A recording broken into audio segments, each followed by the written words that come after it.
Hi Mark, welcome back to SA Rugby Magazine. Couple questions. A lot of people out there want to know when we're going to start back in South Africa playing rugby. Do you know? The talk is that contact training next week, third week of August, and competition to start second week of September, and that competition will run through to December. And if the Rugby Championship goes ahead as planned, end of November through to middle of December in New Zealand, then the national squad, which will be 35 to 40 players, will be taken out of the competition, and they will go and play in the Rugby Championships, and your feeder players will then come in and complete this tournament here. Okay, so how important then, how important is the starting of the English Premier League back up to South African rugby? Yeah, I think huge interest from Jacques Nienaber and Rassie Erasmus in the South African contingent that are playing there. Sale Sharks, second on the table at the moment, 40 points. They reopened the season against Harlequins at Twickenham. Faf de Klerk had his face painted onto the Hello Twickenham turf, seen as one of the three superstars to promote the reopening of the Premiership. And there's been consistently 7 South Africans playing for Sale this season. So where Saracens was once the South African dominated team, Sale Sharks are, you got the Preez brothers, all 3 of them, and Loert de Jager, who has been on the fringes of kind of really forcing his way into to be in the starting lock with Evan.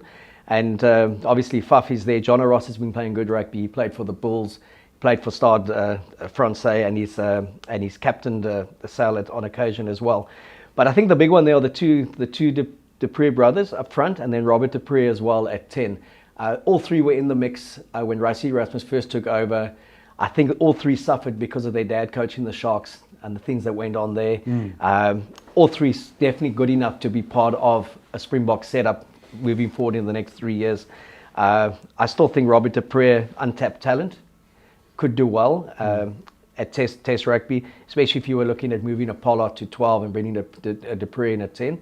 But the 2 de Preez brothers, and one of them's been playing lock a lot, Dan, not number 8, and Jean-Luc at 7. I think, he had injury battles as well.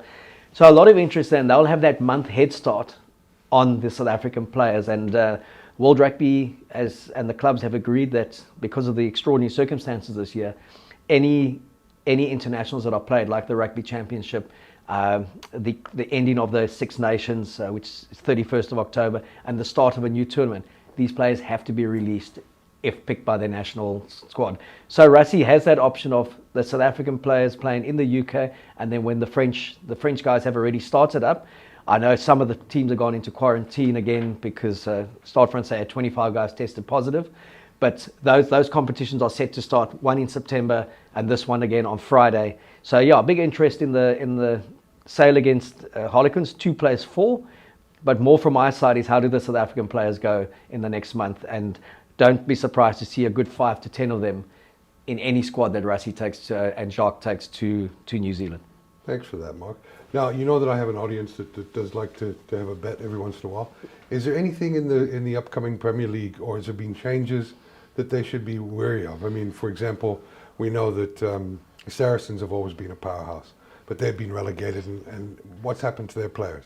What's happened to player movement over the Premier League during lockdown? Yeah, look, Leicester have had a lot of change, but the changes only are effective in the new season. But do they play those players now, knowing that they've signed for other clubs? Saracens, the 2 or 3 of their bigger names, mostly Atoje and Owen Farrell, have committed to Saracens. They're going to play in the Championship next year. Eddie Jones says it's not an issue. Warren Gatlin says for the Lions it's not an issue. They're quality players. They'll slot into wherever. I think you're looking at Exeter at the moment are top of the table, 45 points. They've been the most consistent side for a while, along with Saracens. And Sale they've been coming for the last couple of years. They're up there. Second place, Faf de Klerk, hugely instrumental to how well they've played and what they're doing. And that acknowledged by the kind of press he gets in the UK.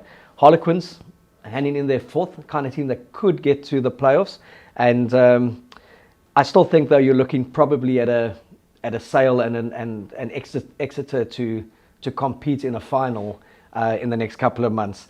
But all the player movements are for next season. You're looking at all those salary caps. For now, the big difference is they're playing behind closed doors.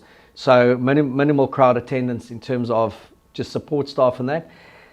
And some teams certainly some teams that are always top 4, they need that 15,000 home crowd to kind of spur them on. And as you know, we've been chatting, and you've been saying one of the big things in the NBA is the familiarity that a lot of the players have, because they're playing effectively in gyms, they're not playing with crowds, so the scoring's been higher. One doesn't know what's going to happen in this first couple of weeks. Form barometer will only be seen by week 2 or week 3. We go back to the English Premiership. Man United couldn't buy a win with 50,000 at Old Trafford when there was no one there. They couldn't lose.